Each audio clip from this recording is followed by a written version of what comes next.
Jason Shepard. Zoe. Kevin. Haley. Savannah. College Bar Design.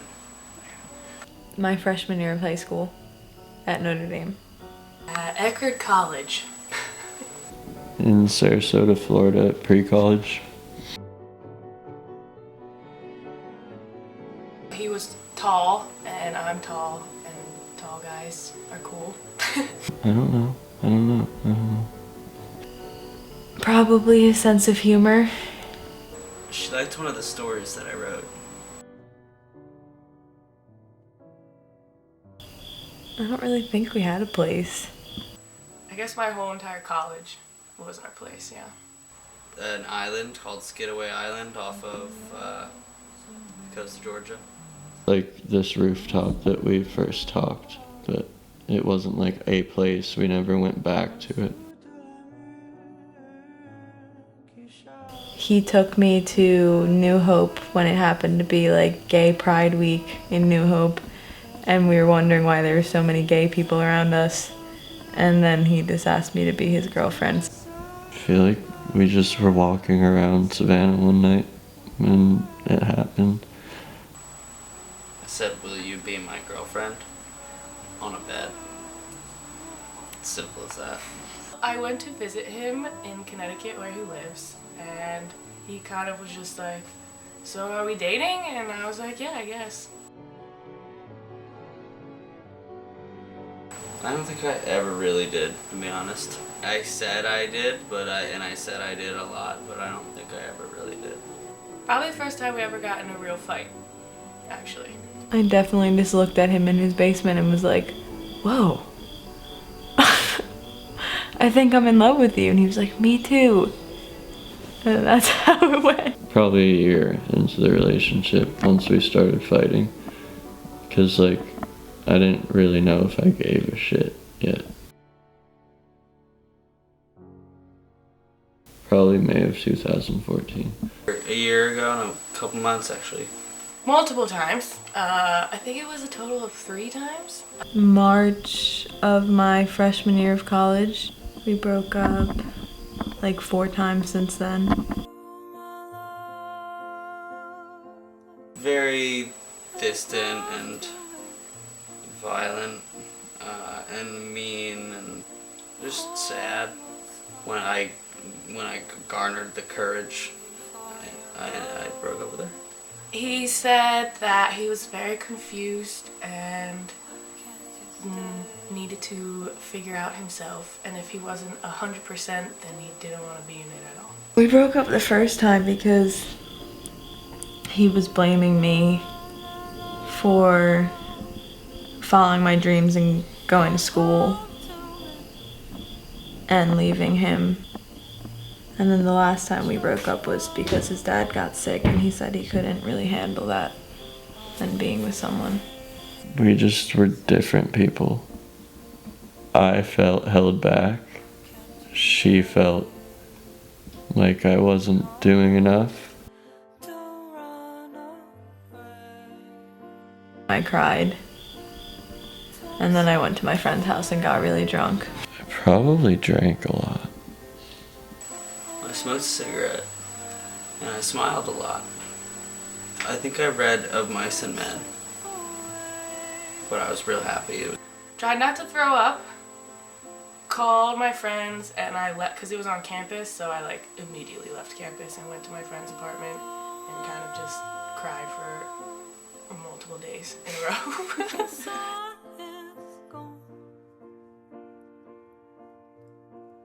Yes, multiple different versions.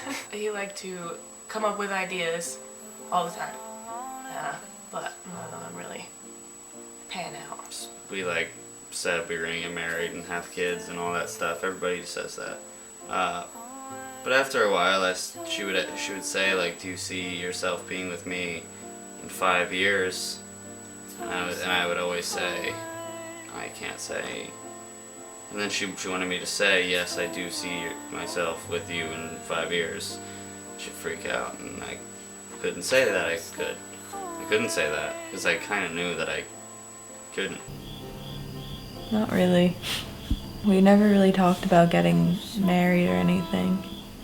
I think that we both thought about it, but we didn't really talk about it. But we were also 16 years old, so there was still a lot we needed to do.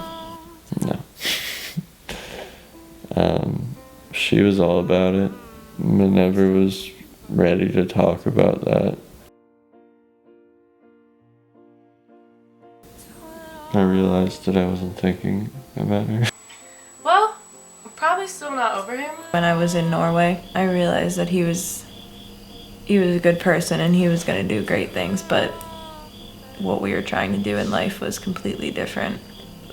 We were just really toxic for each other, and I kind of realized that when I was there. That there are a lot more illusions. Like the things that you make up about that person, or that person makes up about you. And then those things start to like solidify in your mind, and you have these like illusions, these great foundations that just they exist but don't really exist. I've learned that experiencing something with two people is always better than experiencing something by yourself. And there's nothing better than waking up with someone in the morning after you've gone to sleep with them at night. Don't be an asshole and give up. You find what you need in the places that you don't expect to find them. It's fucking hard, and love isn't really nice at all or fun. It's like a lot of time and energy, and I mean it's great when it's great and it sucks when it sucks. You need to love yourself before you can love anyone else, and sometimes you might think you love yourself, but then you get into a situation where you realize that you kind of like someone more than you like yourself at that point. That it's definitely the best feeling and the biggest high in the world if that's what I was in, or if I was just extremely sexually active and had a lot of attention. I don't know if it was those two things, or if I was actually in love with a person. Well, for a while I kind of resented it. I still am kind of confused about love in like a romantic sense of the term. Like I love my friends, I love my family. They've changed. I used to think that it wasn't possible to love someone forever, but I think that it is. I think you have to be able to love yourself before you can love another person correctly. You can say you do, but you probably aren't loving them to your fullest.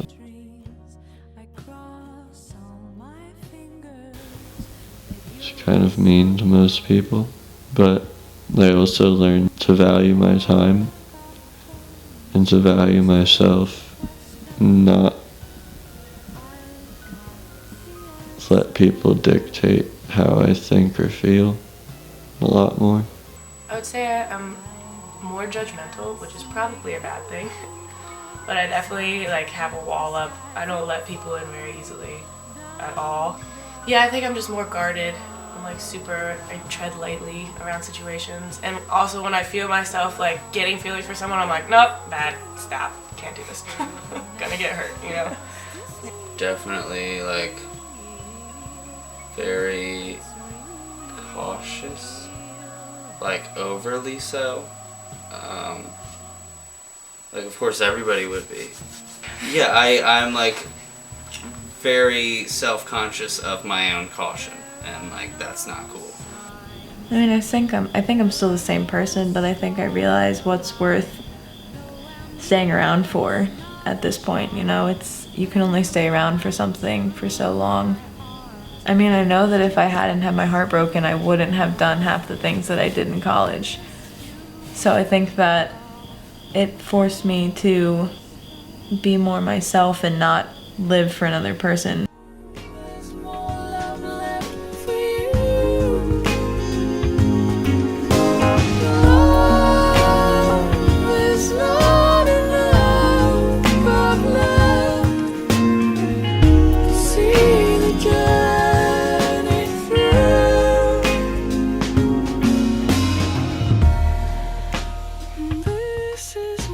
You're